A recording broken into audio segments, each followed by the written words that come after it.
Ayun, tinatanggalan na lang natin ng laway. Kailangan nating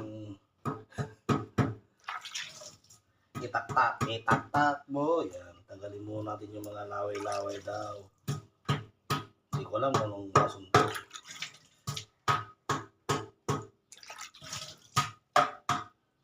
Para matanggal yung laway. Itong malaki oh. Sobrang laki. Ayan oh.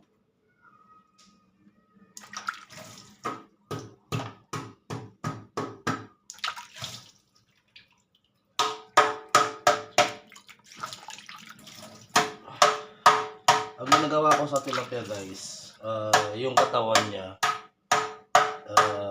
pinapaksiw ko. Tapos yung ulo, yun yung piniprito ko.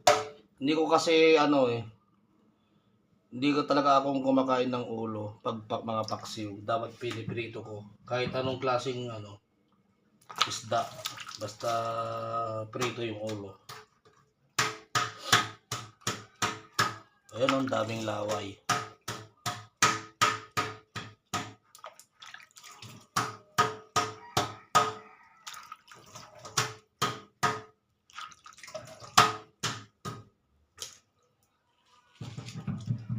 Yung kriskis ayaw bumaba sa may ayun o gano'n.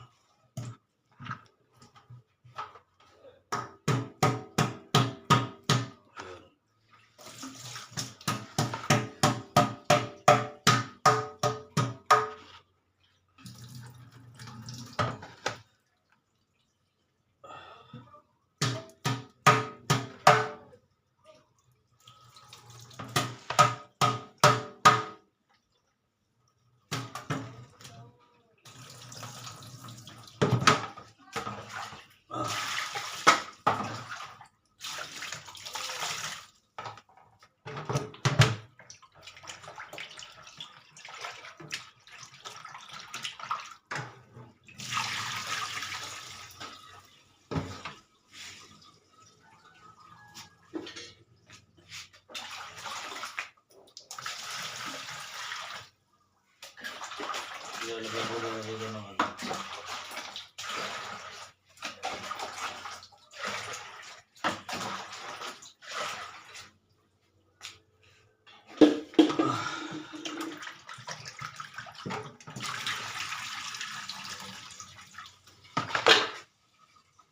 ayun, tapos hahatiin ko.